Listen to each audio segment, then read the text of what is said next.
Colin, it's been 2 games now, the Young Stars Classic, not necessarily the result that you want, but at the same time, how have you watched your team evolve in what you saw tonight? It's a much different feeling for me personally, and I think the coaches and the players, which we don't address after the game, but they made way more plays. They made way more interior plays. We skated and we had the puck a lot more. We shot the puck, we got it back, we extended offensive zone plays. You know, at the end of the day, the name of the game is you got to shoot. You got to shoot it in the net more times than the other team. But you know, I feel good about that we made some strides today. And you know, to your point, the result isn't what we want, but you know. We're not going backwards, so we got to celebrate that. Talk about some of the things that we did well, like I had mentioned, and try to keep encouraging that confidence. Because the other part is, if I'm a player, you're probably not feeling good when you have lots of important guys, and you know at the end of the day that it's a result-driven business on the other side of it, right?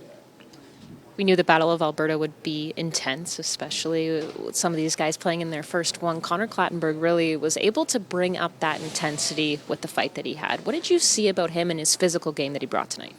Yeah, you know, Connor and I chatted just briefly before the game, and I said, you know, you performed a successful act last night by playing hard and being physical.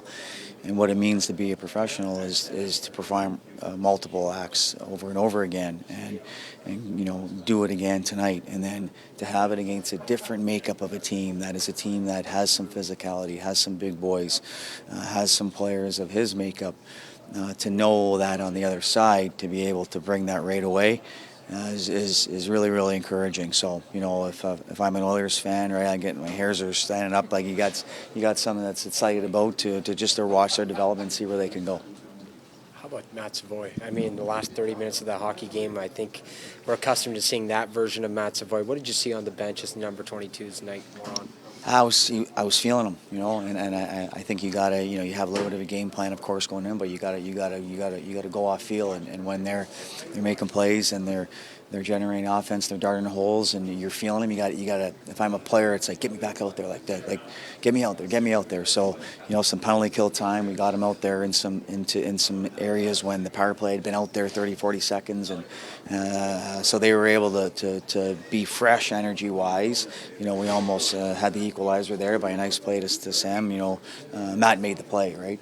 He created some offense. He looked explosive. He looked dynamic.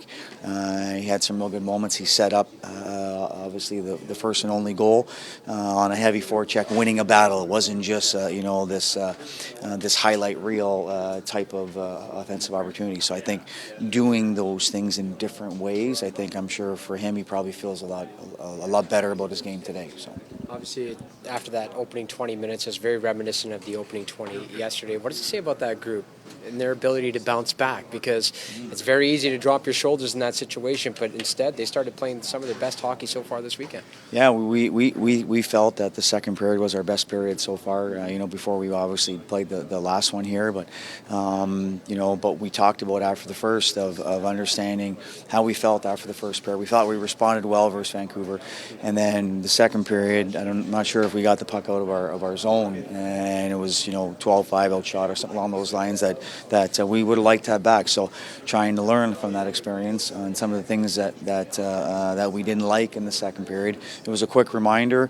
I think the encouraging part and the cool part is when it works, right? And then that's how you get a little bit of street credit, excuse me, and a little bit of belief from the group. So you know, it was good to see that they built momentum on that second period and, you know, carried it into the third.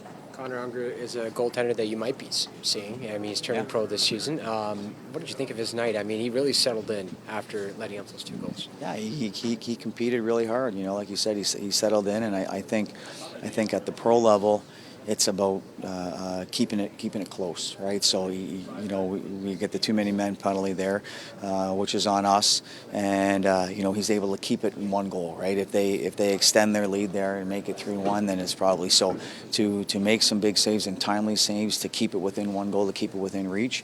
Those are the moments as a professional goaltender that you need to keep it within striking distance for your team. So I think that's a real measuring stick, and I'm sure Kelly will talk about those things with him tomorrow.